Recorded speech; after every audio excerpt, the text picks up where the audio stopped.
Welcome to Indai's Japanese Grammar. Grammar for today.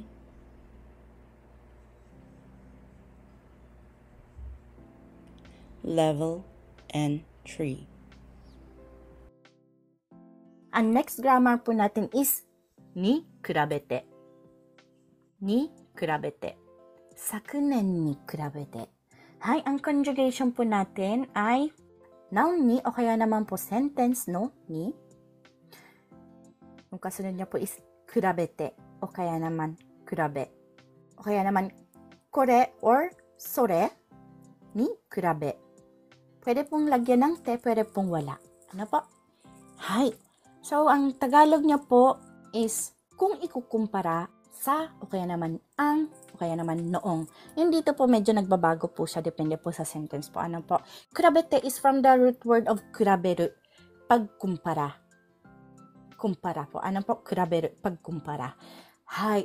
Kaya, kung ikukumpara, yun po yung naging sentence niya po. Ano po? So, ang grammar po na ito, ginagamit ang salitang ito kapag may ipagkukumparang bagay, tao, o sitwasyon. Ano po? Hi. So, go po tayo sa first example sentence po natin. So, Ana-san, yoroshiku onegaishimasu. Yoroshiku po. Thank you po sa pagtuturo. Ay, kutsura ko so. Parang kaboses po kayo ng kakilala ko. Ah. Magaganda talaga ang boses ninyo. Hi. So, Ana-san na medyo naintindihan niyo po yung flow po ng pagre-recite po sa grammar? Opo. Yokata. Nakakabasa po kayo ng hiragana at katakana? Opo. Ja, yoroshiku onegaishimasu. Go po tayo. 試験問題は昨年に比べて優しくなった。はい。ありがとうございます。試験問題は昨年に比べて優しくなった。Guys, yung yasashik na po dito, hindi po naging mabait po Kasi yung mabait po, iba po yung pagsulat niya. Ganito po, pagsulat nung mabait. Yasashi. Hay. Ito po, may puso po siya. Ano po, tapos tao. Hay. Yung yasashi po dito is naging madali. Kasi ginagamit po siya sa salitang ng ido. Hay. Hay. Pag sinabi pong naido, ibig po sabihin po nai is mahirap, muzukashiっていう感じで、これは優しいっていう感じね、madali at mahirap. Yung do is level. Ano po? So, ibig po sabihin, level siya ng kumadali ba or mahirap. So, ang yasashi po dito guys is madali ang ibig po sabihin po. Hindi po mabait po. Ano po? Hi. Yung ito po nga, nandito po may kulay, kapag ginawa po siyang Tagalog, magiging kung ikukumpara sa nakaraang taon. Ano po? So, Ana-san, anong pong pagkakaintindi natin sa sentence na ito? Ano po, yung tanong po sa exam po sa last year, kung ikukumpara po ngayon, ay mas madali na po. Mas madali na po ngayon po yung, yung exam, yung question ng exam. Arigatou gozaimasu. Thank you po. Hi. So, kaya ang naging translation ko po ganito. At titingnan po natin kada word po. Ano po? Okay. Hi. Shiken means examination. Mondai means tanong. Wa ay. Ang dito siya naging ang tanong sa examination, shiken mondai wa, hay, sakunen, nakaraang taon, ni kurabete, kung ni kurabete, ikukumpara noong, hay, yasashiku natta, mas madali na. Ano po? So, pag pinagsama-sama po ang salitang ito, magiging mas madali na ang tanong sa examinasyon, enter parenthesis ngayon, taon po ang ibig po sabihin niya, ano po? Kung ikukumpara noong nakaraang taon. Yun po ang meaning ng shiken mondai wa sakunen ni kurabete yasashiku natta. Hi. So, medyo mahirap po. Demo daijoubu. Ganbatte ikimashou. So, next po tayong example phrase po. Kayo pa rin po, Ana-san. Ate Yoroshiku Inday, onegaishimasu. gumende. Hay. Bumalik po si Ate Emmy. Nagising siya. Nagising si Ate Emmy. じゃあ、ちょうどいいですね。kasi hindi magre-reset si Ane Shinejiさん。はい。ありがとうございます。では、アナさん、もう一度お願いします。Okay po. Mise de kao no ni kurabete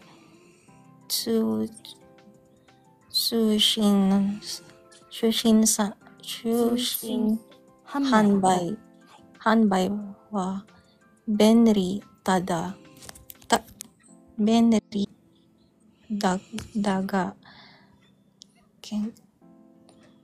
keten mo aru. はい、ありがとうございます。店で買うのに比べ、失礼いたしました。店で買うのに比べ、通信販売は便利だが、欠点もある。はい、ito pong 買うのに比べ is kung ikukumpara ang pagbili. Ano ba? So, Ana-san, ano pong pagkakaintindi natin sa example sentence na ito?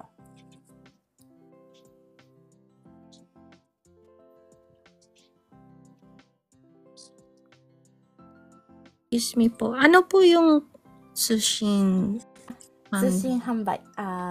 Online shop po. Sushin hanbai. Online sell.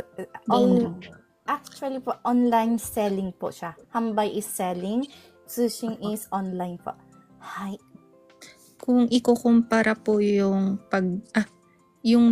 kung ikukumpara po yung pagbili po sa mise, yung sa tindahan po, sa sushin hanbai sa online po, parang mas mas madali po kaysa sa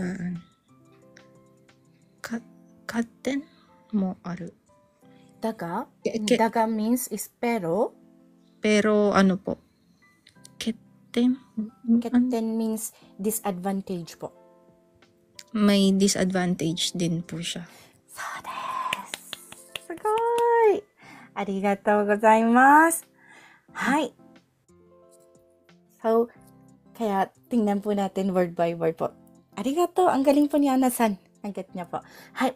Mise de. Ibig po sabihin ng mise is tindahan. Pero ang tinutukoy niya po dito is tindahan na actual po. Ano po? De is sa kau pagbili, no ni kurabe, kung ikukumpara ang, ano po, yung no is ang, ni kurabe, kung ikukumpara, ni wa kung, kurabe, ikukumpara. Hay, zushin hanbai. Zushin hanbai means online shop. Yung hanbai means selling. Yung zushin is online. So, actually, online selling po siya. Pero, good as online shop na po siya. Ano po? Kasi kino-compare po dito sa tindahan na actual. Hay. Wa ay bendi, madali na. Ano po? Daga. Pero, ketten mo aru. Ketten means disadvantage mo rin. Aru, may. Ano po? So, pag pinagsama-sama po siya, magiging kung ikukumpara ang pagbili sa tindahan, mas madali na sa online shop. Pero, may disadvantage rin ito. Yung po ang translation po ng mise de kau no ni kurabe, tsushin hanbai wa benri da ga, ketten mo aru. Hai, Ana-san, arigatou gozaimasu. Po. Salamat po. Ito po ay cut out from our free entry lesson class. Sa taong 2025, may free entry lesson class po tayo tuwing MWF at 8 p.m. Japan time. Minsan, may extra class po tayo ng Saturday. At kapag meron, ay aking ina-announce ng umaga ng Sabado. Para po sa gustong sumali, please follow me and stalk me sa araw na aking nabanggit. Thank you for watching and please continue supporting me, follow me, and share my videos for more contents. Maraming salamat po. Hanggang sa muli.